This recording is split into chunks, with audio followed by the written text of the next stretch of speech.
প্রত্যেক বছরের মতো চলতি বছরেও কলকাতায় উদযাপিত হলো বাংলাদেশের মহান বিজয় দিবস।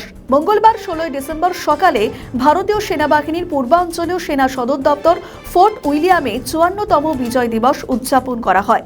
এ সময় উপস্থিত ছিলেন বাংলাদেশ থেকে আসা 20 সদস্যের একটি প্রতিনিধি দল। সেখানে বাংলাদেশ সেনাবাহিনীর কর্মকর্তা ছাড়াও 8 জন বীর মুক্তিযোদ্ধা এবং তাদের পরিবারের সদস্যরা যোগ দেন। এদিন সকালে কলকাতার পূর্বাঞ্চলীয় সেনা সদর দপ্তর ফোর্ট উইলিয়ামে বিজয় দিবসের অনুষ্ঠানের সূচনা হয়। কর্মসূচির প্রথমে শ্রদ্ধা এবং কৃতজ্ঞতার সঙ্গে স্মরণ করা হয় মুক্তিযুদ্ধে শহীদ ভারতীয় এবং বাংলাদেশিদের। পরে ফোর্ট উইলিয়ামে নির্মিত বিজয়ের স্মারক স্তম্ভে ফুল দিয়ে শ্রদ্ধা জানায় ভারত ও বাংলাদেশের প্রতিনিধি দল। উপস্থিত ছিলেন পশ্চিমবঙ্গের রাজ্যপাল CV Ananda Bose. Right one over might.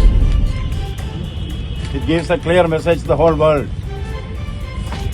It's not gold but men who make a country great and strong.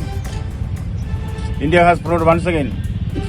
Every year we remember those days, that day, when, along with the Mukti Jodhas, India won the battle against democracy, the battle that was waged by Pakistan against freedom, and the battle that was made for oppression.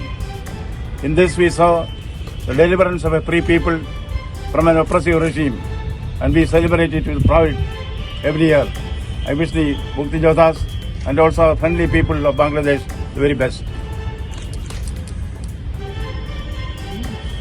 Thank you. Thank you. Thank you. Thank you.